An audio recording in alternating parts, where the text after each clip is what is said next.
All right, everybody, good late afternoon. You know what time it is. You know what it's all about. It's time to take a look at Pro Football Focus. They have their grades in, they have their stats in for yesterday's conference championship games. Let's see what they think of how the Seahawks did. And you guys know, as always, the grading is a hit or miss. Sometimes it's good, sometimes it's questionable, sometimes it's just bad. The objective metrics and statistics tend to be very good and are very useful. And at the end of the day, we're just taking it into account. All right, so we're going to start with the offense here.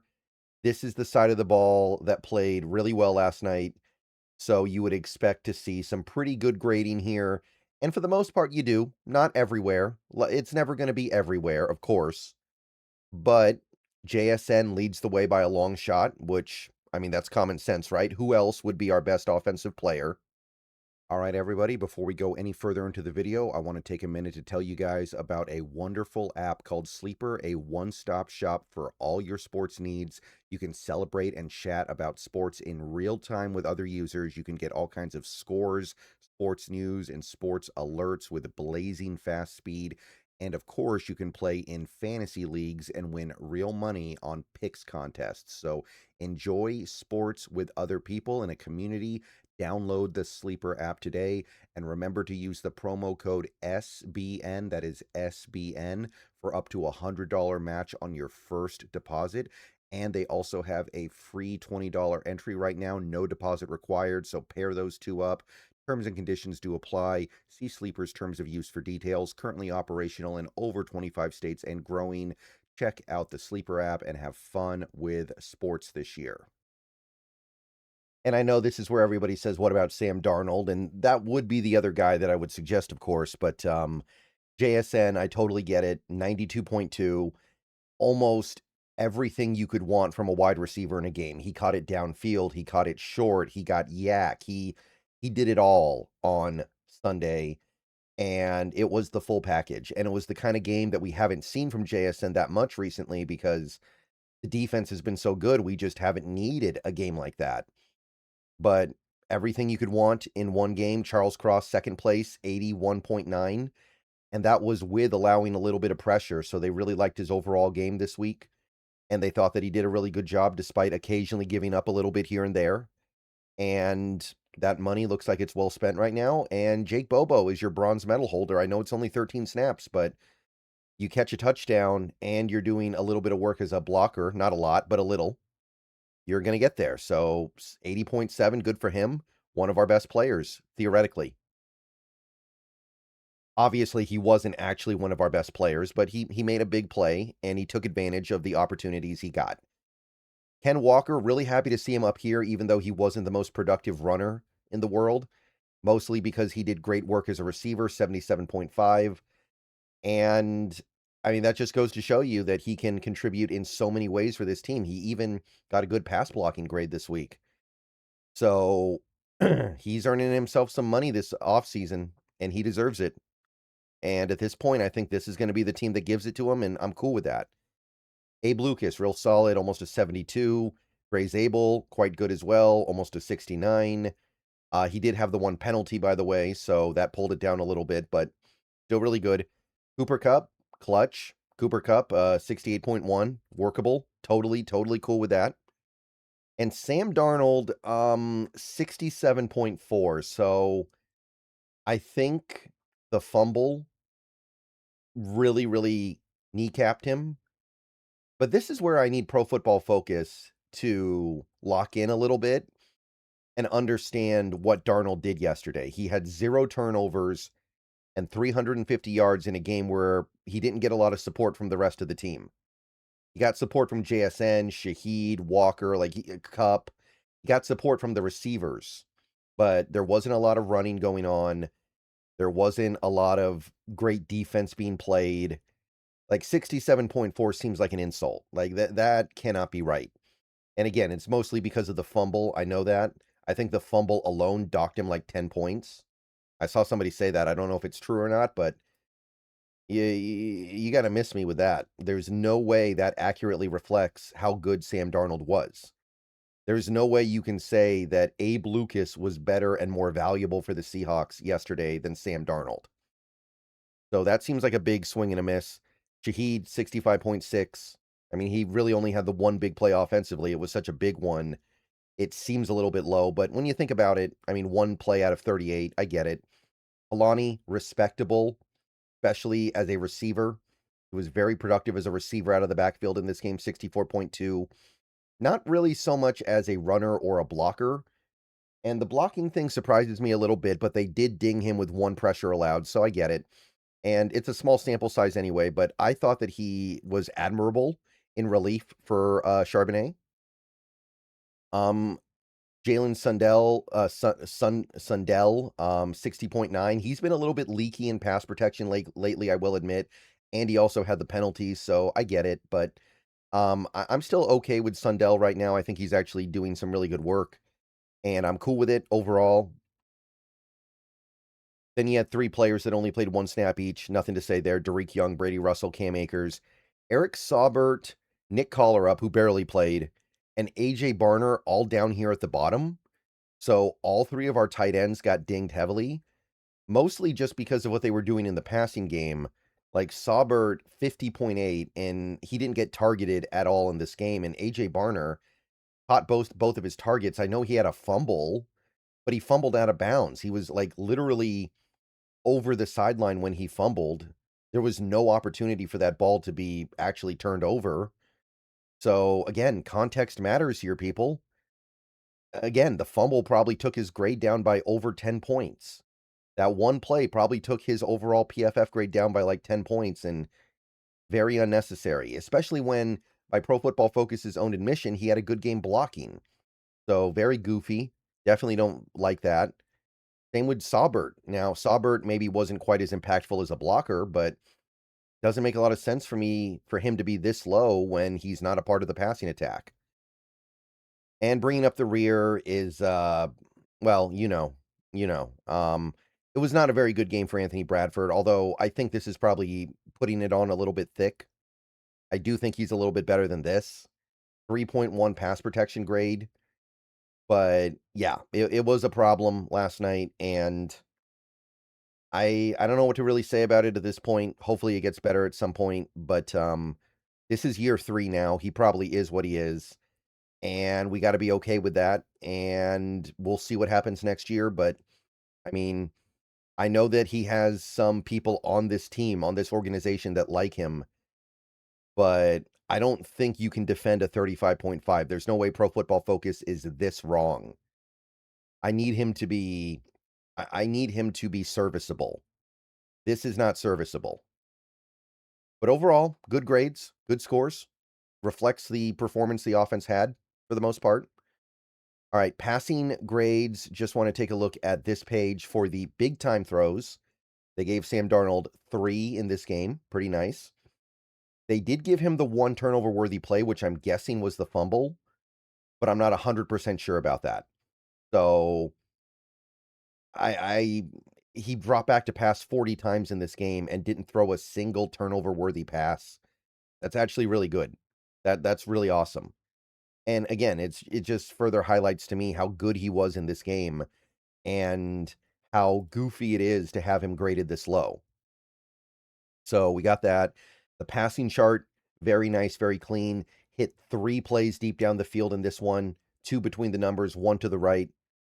Of course, the 1 to Shaheed on the right.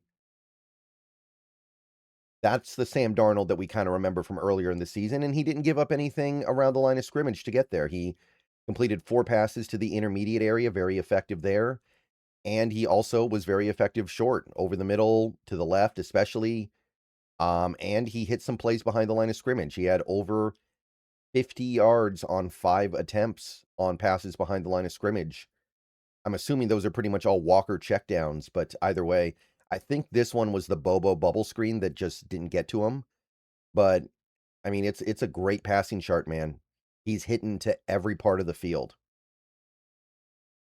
Receiving grades. Let's take a look at the receiver page here.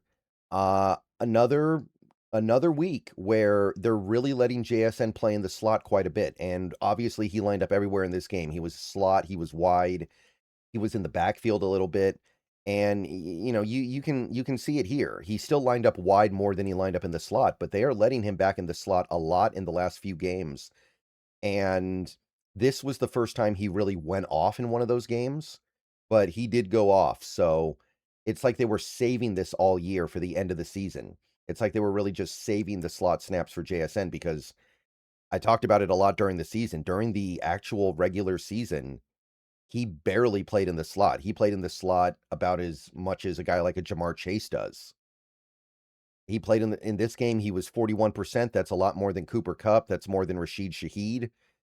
They're letting Kupp actually play on the outside more than JSN right now.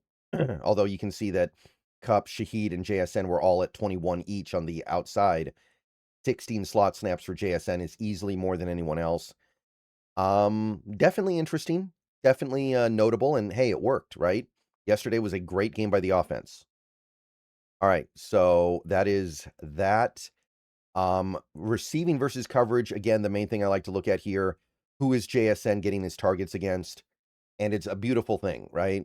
You've got cornerbacks, of course, Roger McCreary, Kobe Durant, Darius Williams. You've got safeties, Quentin Lake, Cam Curl, and you've got linebackers, Nate Landman, Omar Spates. He's going to abuse those guys. He's getting matched up everywhere. So this is how you know that Clint Kubiak is in his bag when he's moving JSN around and forcing linebackers and safeties to guard him and reserve cornerbacks like Roger McCreary was a trade deadline guy, just some random depth piece. You're going to come out pretty good when you're getting JSN matched up on those guys. So beautiful stuff here. All right, rushing direction. Not a lot of running this week, so there's not going to be a ton of data, to be perfectly honest. I don't know what I can take from all this. The main thing that stands out to me is it's very disappointing we were not able to get anything going on outside zone runs. Left end, 5 attempts for 11 yards. Right end, 5 attempts for -2 yards. We did have our touchdown out there, I guess, but Walker kind of created that touchdown with his agility. Against this Rams team that is full of cornerbacks that don't like tackling, you should be able to do a lot better than 10 carries for 9 yards on outside zone.